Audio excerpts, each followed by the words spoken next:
inform, we educate, we entertain. We are the people's 105.5 FM, Abuja. The People's 105.5 FM brings to you the Development Report. Development Report dissects current development issues, sustainable development goals, climate change, women and health, water environment, human progress, and societal well-being with experts from different fields. Development Report showcases impactful projects and initiatives aimed at fostering positive change. Development Report comes to you on the People's 105.5 FM, Abuja, every Saturday from 12:15 p.m. to 1 p.m. You can also join the program via telephone 0911 222 1055 or send us a WhatsApp message on 0911 112 1055. Development Report towards collective action in support of sustainable development. People's 105.5 FM. It's all about you.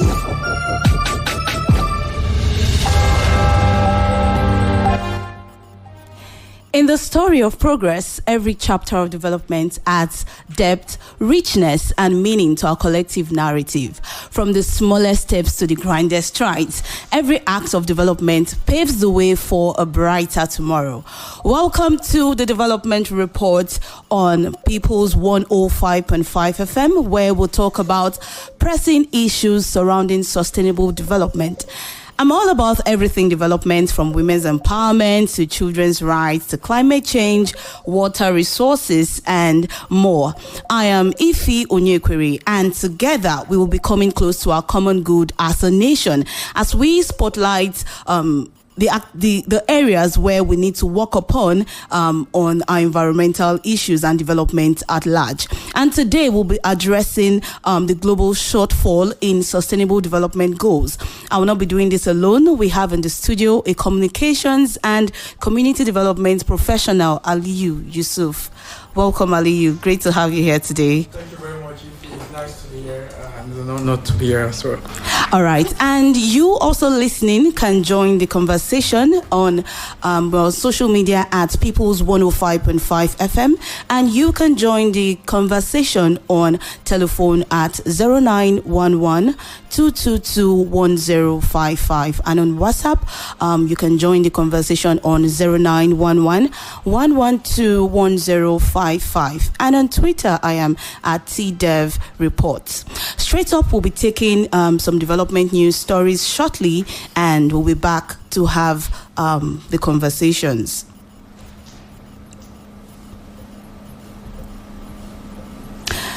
Now for the headlines. UN Resident Coordinator urges accelerated efforts to achieve SDGs. Nasarawa State Assembly pledges legislative action on climate change. UN predicts global population to reach highest point sooner and then lower. In the news details, we have the United Nations Resident and Humanitarian Coordinator in Nigeria, Mohammed Malik Fall, has intensified advocacy efforts at the subnational level to accelerate progress towards achieving the SDGs by 2030. On 17th of July 2024, Fall concluded a one-week working visit to Lagos, Enugu, and Anambra states. During his visit, he engaged with governors, commissioners, and private sector leaders, civil society organizations, traditional rulers, women and youth group, and other key stakeholders to advocate for the acceleration of SDGs to improve the well-being of people and the planet, reflecting on his intentions with young innovations in Lagos. Fall emphasized the critical role of technology and innovation in transforming society, with fintech playing a vital role in expanding financial inclusion, reducing inequalities, and creating jobs. The Nasarawa State House of Assembly has promised to establish laws to mitigate the negative effects of climate change in the state. This is aimed at tackling environmental and climate change challenges. The chairman of the House Committee on Environment, Mohammed Omadefun, disclosed this disclosed this when he received members of African activists for climate change justice in Lafia. Omadefun disclosed that the 7th State Assembly, under the leadership of the Speaker, Danladi Jatwa, was committed to enacting laws that would better the lives of people in the states.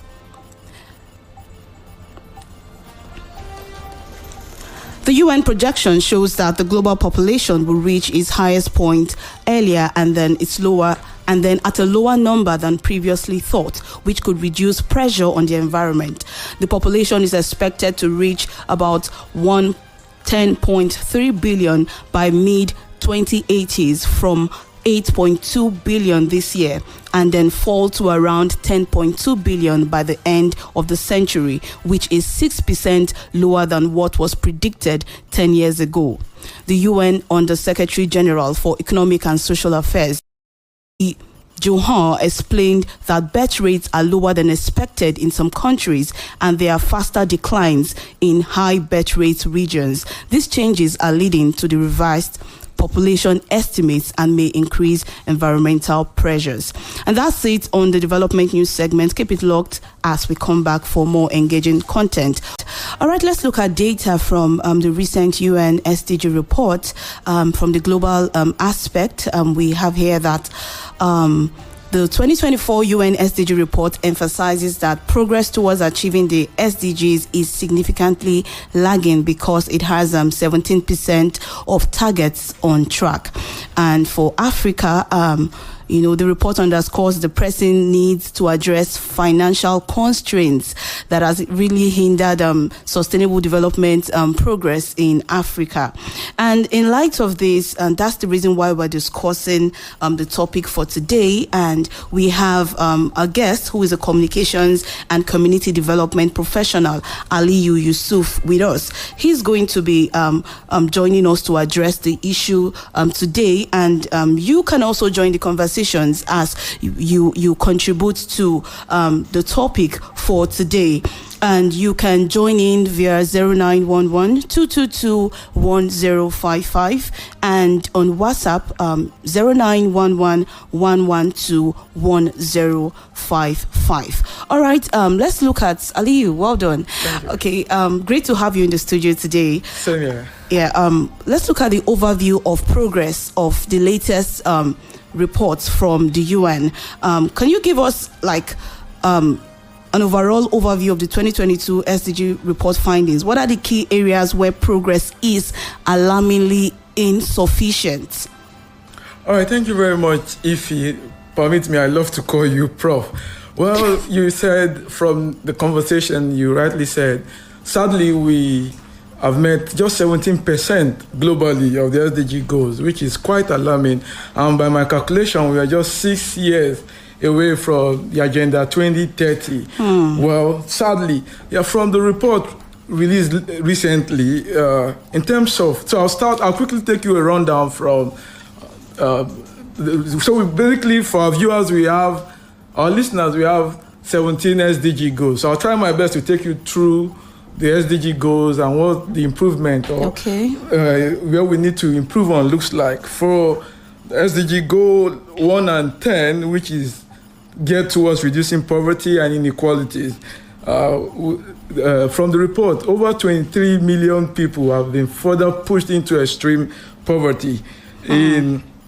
Sadly, the per capita GDP from vulnerable countries, underdeveloped countries, is lower than ever when compared to advancing economies, which basically affects sub-Saharan Africa and basically Africa as a whole and some part of Asia. 7 in 10 children worldwide still lack social protection coverage from the report, which sadly 7 out of 10 children.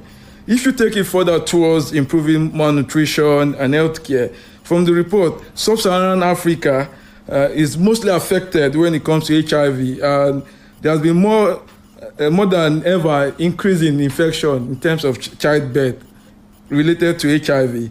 Globally, skilled birth attendance has improved, which is another one, from 80% of childbirth in 2015 to 86% in 2023. Maybe we should clap when it comes to that. Yeah, but when you take it further towards the education, in most regions, girls have achieved or surpassed parity with boys in school completion at all levels. A good one also. And gender parity in managerial roles in sub-Saharan Africa has improved 40% since 2000, which is also a good one for us. And in terms of gender achievement or advancement, 1 in 5 girls were married before 18, compared to what it used to be 4 years or 25 years ago.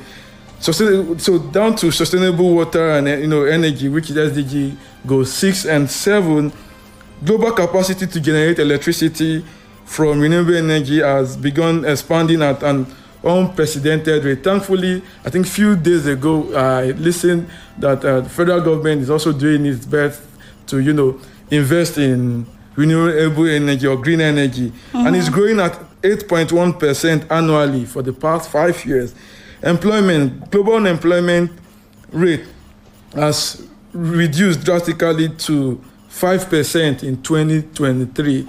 You can't compare that in Nigeria because it keeps increasing. And sadly, recently we've had multinationals leave the country, which definitely affect unemployment rate.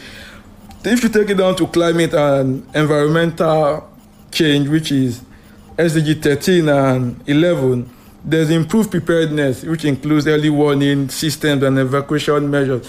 NIMET and NEMA, they are doing their best in terms of, alerting the public that, there's certain places or states within the river banks, River Niger, to, in terms of flooding and all.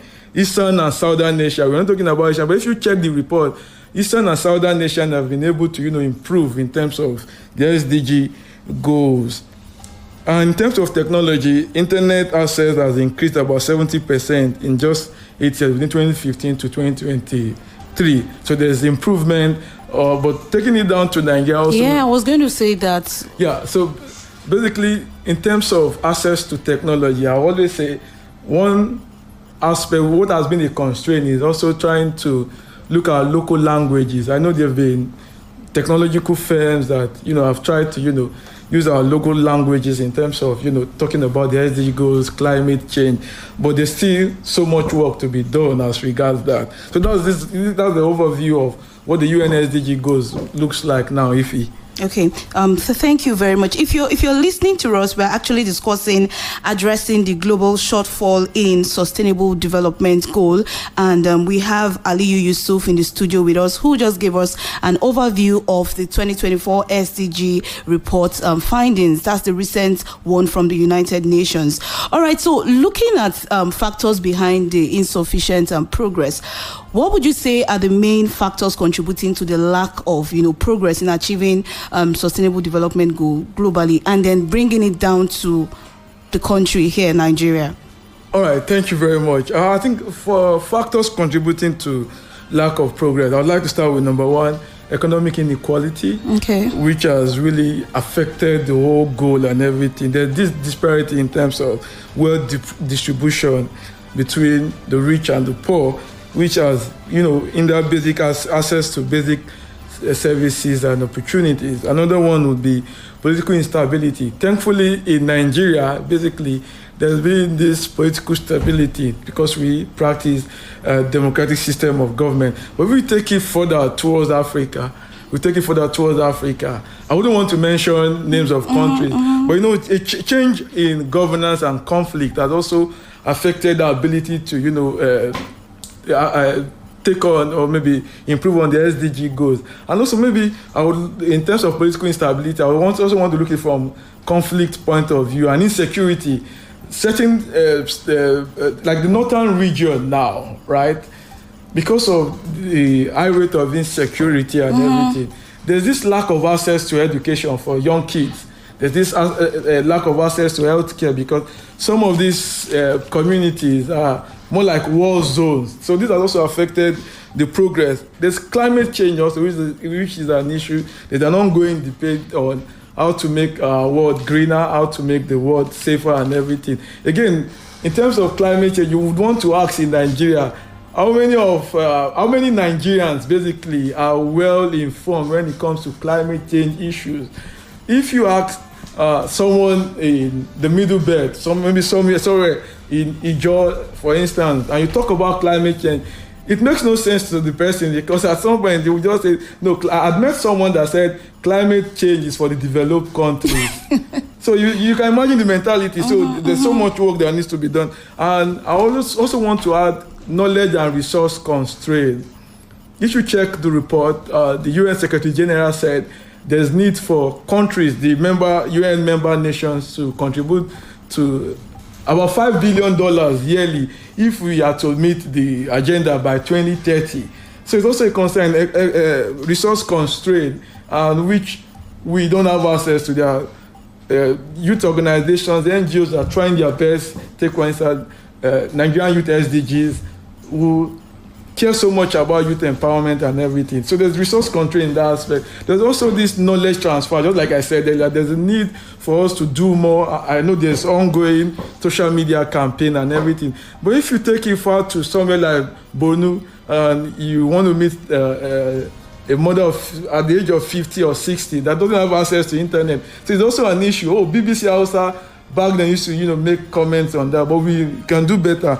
Another would be global health crisis. If you check the report, there's been this lack of access to healthcare. When we stay in the city, Lagos, Abuja, it's funny to hear that somewhere maybe far north or maybe somewhere in Niger Delta, there's lack of access to healthcare and everything, which is also one of the constraints to the progress. So to just recap, I said something about economic inequality, political instability, climate change, knowledge and resource control, and global health crisis. Wow. Thank you very much for this detailed answer you actually gave us right now.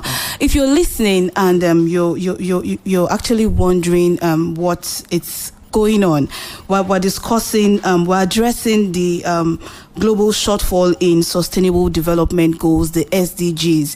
And Aliyu, you mentioned something on climate action. I personally feel like we don't even have to go to the far north to understand or see the gaps in knowledge about these things, because even right here in these cities, you find out I think 3 Saturdays before now, and in recent times, we're discussing about plastic waste and looking at how people react to these things. You find out probably it could be ignorance or negligence, or people do not even care. Someone takes a bottle of drink, plastic drink, and then throws it off, and you ask why, and the person is telling you, I'm giving the people who are cleaning the road jobs, or does it matter, or what's the necessity, right? And so if you're listening, like, how would you say this is being communicated to you as a person, as a citizen, right? Do you understand? Because I feel like most of the time when we talk about climate action, or we talk about our responsibility, we feel like, we in the urban areas are doing the things we ought to do, but those people who are probably in the rural space are not doing the right things. But on the long run, from the broader view, we look at these things and we feel like all of us as a people, we're not really doing the things that we need to do. So where do you think that the gap is, it's actually being void? What is happening, right? So if you're listening and you want to join the conversation, you want to tell us, you as a person, like, how do you feel like, you're not even being informed, or climate change, or probably because of the situation of the country, or like you mentioned, economic disparity and all like that. Is this part of the reasons why we as a people, because if we talk about the SDG goals, collect broadly in the global space, we need to relate it to Nigeria. We need to relate it to us as a people. What are we doing? Are we being informed? Do we even understand what's going on? Is this something that is just like a mirage, something that is not real to us yet as a people? And doing our own part, for us in the studio here, this is our own effort, our climate effort. But right there, why do you think you as a person, you're not contributing, or you feel like it's not necessary to you? Please do well to join the conversation. We are opening the phone lines. You can call in on 0911 222 105. And on WhatsApp, you can send a message on 0911 112 1055. All right, over to you, Aliyu. So on climate action now, the report highlights significant gaps in climate action. And what urgent measures do you think that we need to take to accelerate progress in this area? Looking at the Nigerian space right now, what action do you think we need to take? All right, thank you very much, Ify. Yeah, in terms of the gap which we spoke about, some of the actions we need to take, number one is policy implementation, policy development and implementation. We live in a country where it's so easy to develop policies. We could just sit down and call it a name, a workshop. And going forward, we don't, implement and, follow up to the very end. And good at it, in terms of climate change, recently, the Nigerian Youth SDGs, backed by the German embassy, recently started what we call the Climate Voices, which is aimed at empowering 15 youth CSO, that's civil society organizations, who will go out there to, work with government in terms of policy development and also involve youth, because there's a need for us to engage young people. They own the world. I think there's a part in the Holy Book that says the strength of a nation is the youth. So basically, the Climate Voices is aimed at, engaging the youth. Another would be quick acceleration to renewable energy, which is a good one. Mm-hmm. There's electrical car. You said something about national state government taking action towards that, and there's an ongoing policy which we call the National Climate Action Policy by Nigeria, developed by Nigerian government alongside youth, young people and all. So there's the need to implement. It has been implemented, but the need to follow up with it. It is being worked on. There's been any progress. Good thing. One thing we could look from the UN report that UN has been able to create measures. So it's so easy for them to always just check and say, oh. Now, I think the concern I have about this is policies. Yeah. How many people are aware of these policies? Like, what are we doing to communicate this? Like, if we just imagine if we pick a random, if we want to do a random sample, we pick 10 youths on the streets. Yeah, we pick Miracle, we pick 10 other people, and then we actually ask, like, okay, there's a policy on implementation of this to help in the environment. Like, it's there, but how many people are aware? So, like, what do you think is causing this gap in knowledge? All right. Thank you very much. Right, you really just said something about the gap and taking a case sample. Mm-hmm. We recently did that. That's through the Nigerian Youth SDGs network on social media, and it was geared at what are the youth policies implemented by federal government about.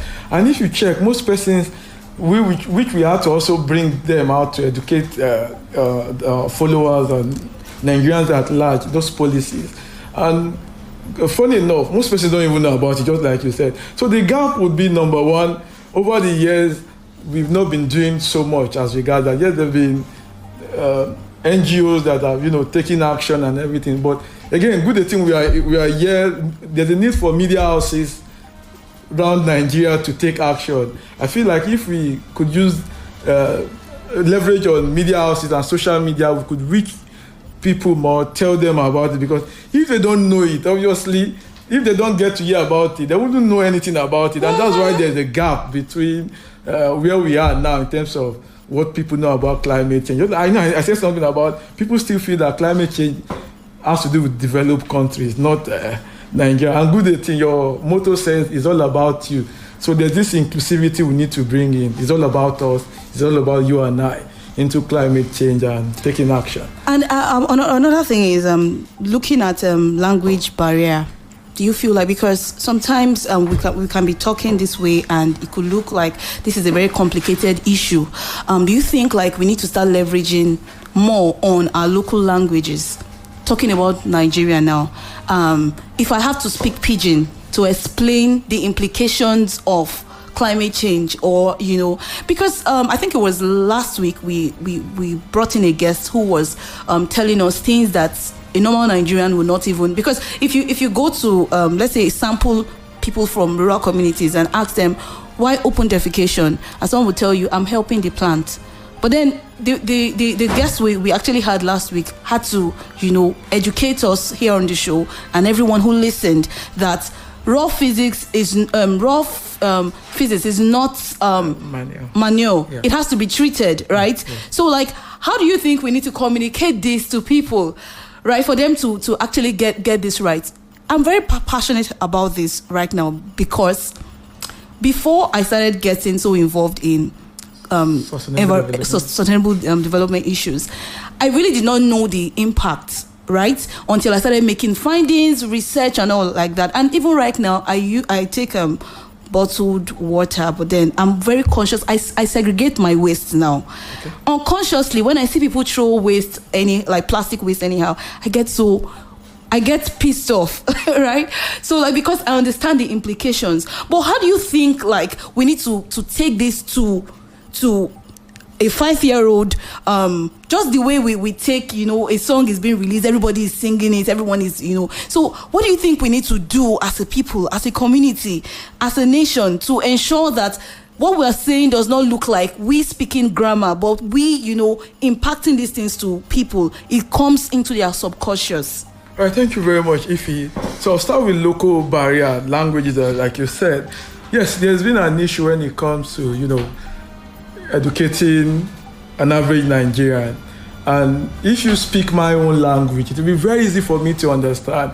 I want us to take it from that view. So there's need for us now to look for subject expert in terms of languages and have them, if possible, translate the climate action and what have you into languages that people out there would understand. Mm-hmm. Take for instance, a 70-year-old woman, mother or father, it's possible such individual might not be very conversant with English and everything. But just like you said something about using pidgin or vernacular, to be very easy for them to understand. Take one, mama, papa. I remember that time, AIT in our station, something like that. It was very inclusive. Yeah, you understand, right? So same thing here. I feel like there's a need. I believe people therefore wants to have a pidgin program. We could also leverage on that. When you have in the East, we're talking about climate change. Other aspects using Igbo. In the West, we are saying something related to that using Yoruba. In the North, we are using Hausa. So if we do it that way, it's very easy for us to reach more people. And again, we can't take away the power of activists into this, right? You said something about musicians when they sing today. It's also very easy for us to follow through and everything. So there's need for us to have our musicians, activists, public figures, take action. If, for instance, my idol, I wouldn't want to mention any name, goes out there to talk about climate change, there's this possibility in me to also want to follow him and take action. So there's need for us to, have both subject matter expert into this, and also activists and public figures also speak about it. Oh my God, a lot to really talk about. Shola here says, how about we incorporate these into our educational system? Okay, that's actually a brilliant one. If you ask, I think I was even discussing this with you before imagine we have climate change as a subject in primary schools, in secondary schools, because times are changing and honestly, there's a lot to actually be done. Okay, you can also send your contribution. Let's know what you feel about this. You can send your message to WhatsApp on 0911-112-1055, and you can call in on 0911-222-1055.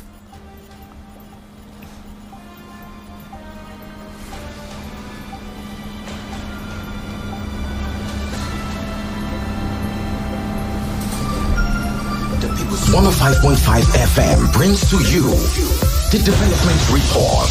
Development Report dissects current development issues, sustainable development goals, climate change, women and health, water environment, human progress, and societal well-being with experts from different fields. Development Report showcases impactful projects and initiatives aimed at fostering positive change. Development Report comes to you on the People's 105.5 FM Abuja every Saturday from 12:15 p.m. to 1 p.m. You can also join the program via telephone 0911 222 1055 or send us a WhatsApp message on 0911 112 1055. Development Report towards collective action in support of sustainable development. People's 105.5 FM. It's all about you. We inform, we educate, we entertain. We are the People's 105.5 FM, Abuja.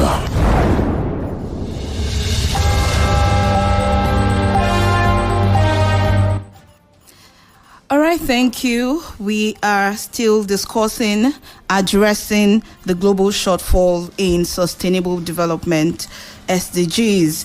And we have in the studio communications and community development professional, Aliyu Yusuf, here with us in the studio as we discuss this issue. All right, Aliyu, could you, looking at the private sector engagement, because we've highlighted some things, talking about what we feel like the government or people in the government space should be doing.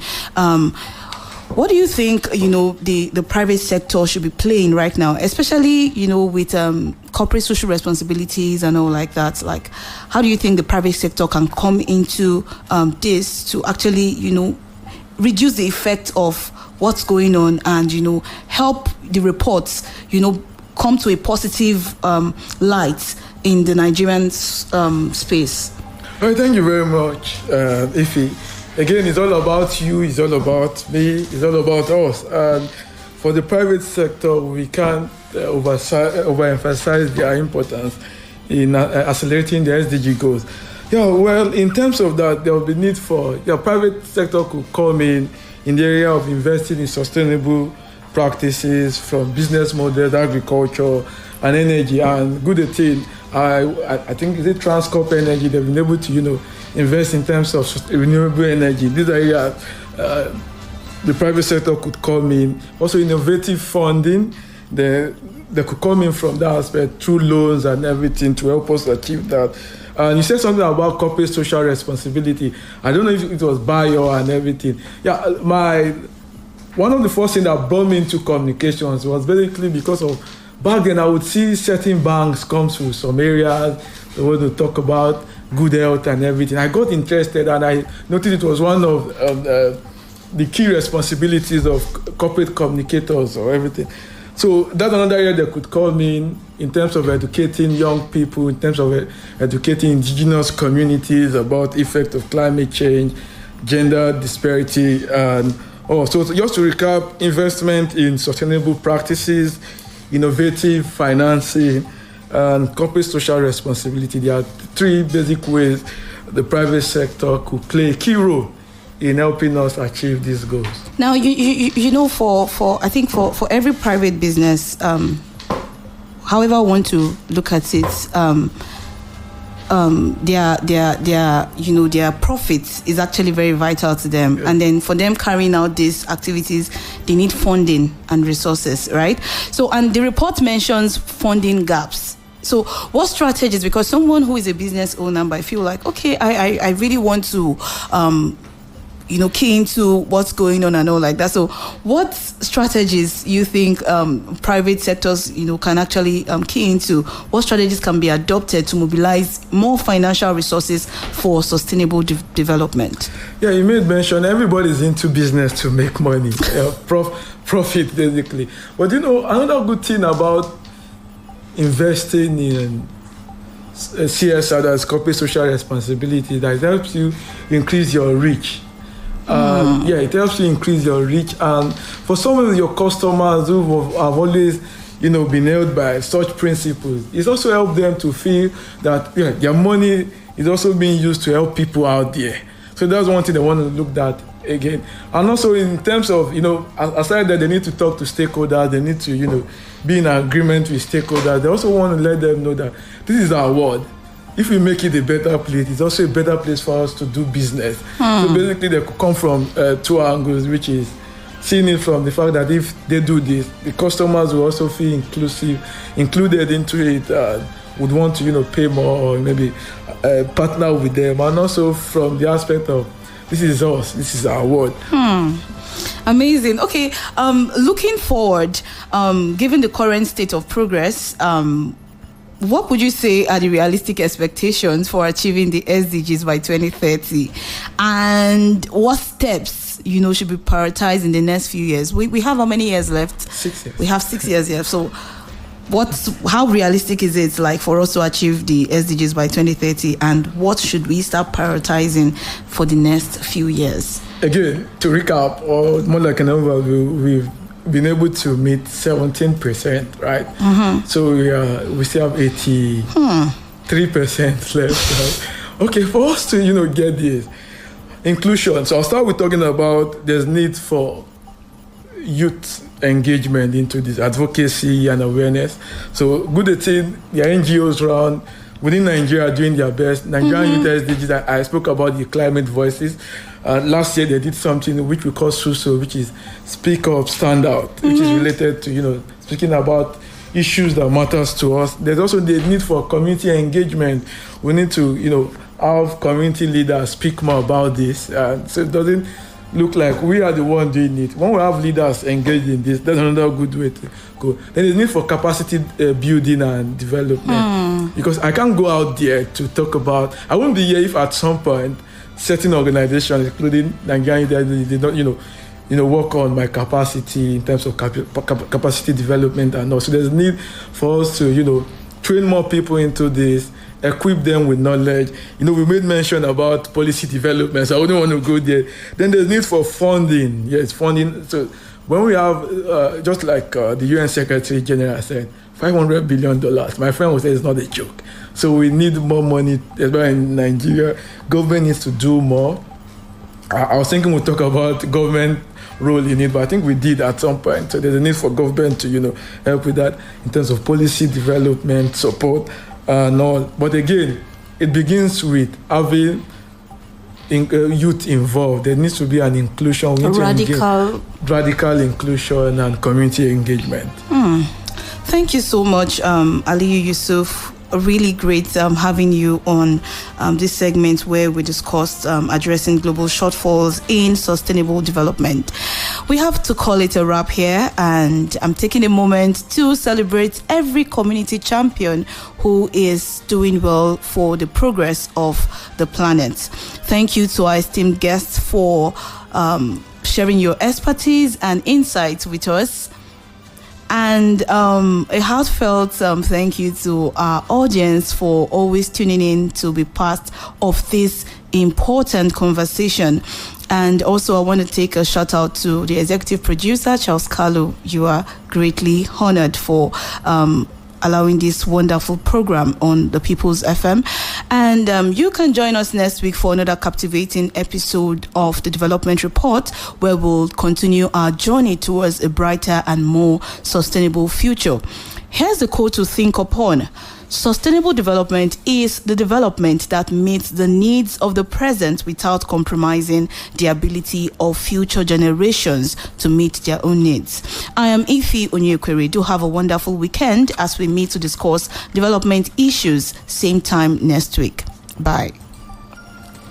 Are you looking for FM brings to you the Development Report. Development Report dissects current development issues, sustainable development goals, climate change, women and health, water environment, human progress, and societal well-being with experts from different fields. Development Report showcases impactful projects and initiatives aimed at fostering positive change. Development Report comes to you on the People's 105.5 FM Abuja every Saturday from 12:15 p.m. to 1 p.m. You can also join the program via telephone 0911 222 1055 or send us a WhatsApp message on 0911 112 1055. Development Report.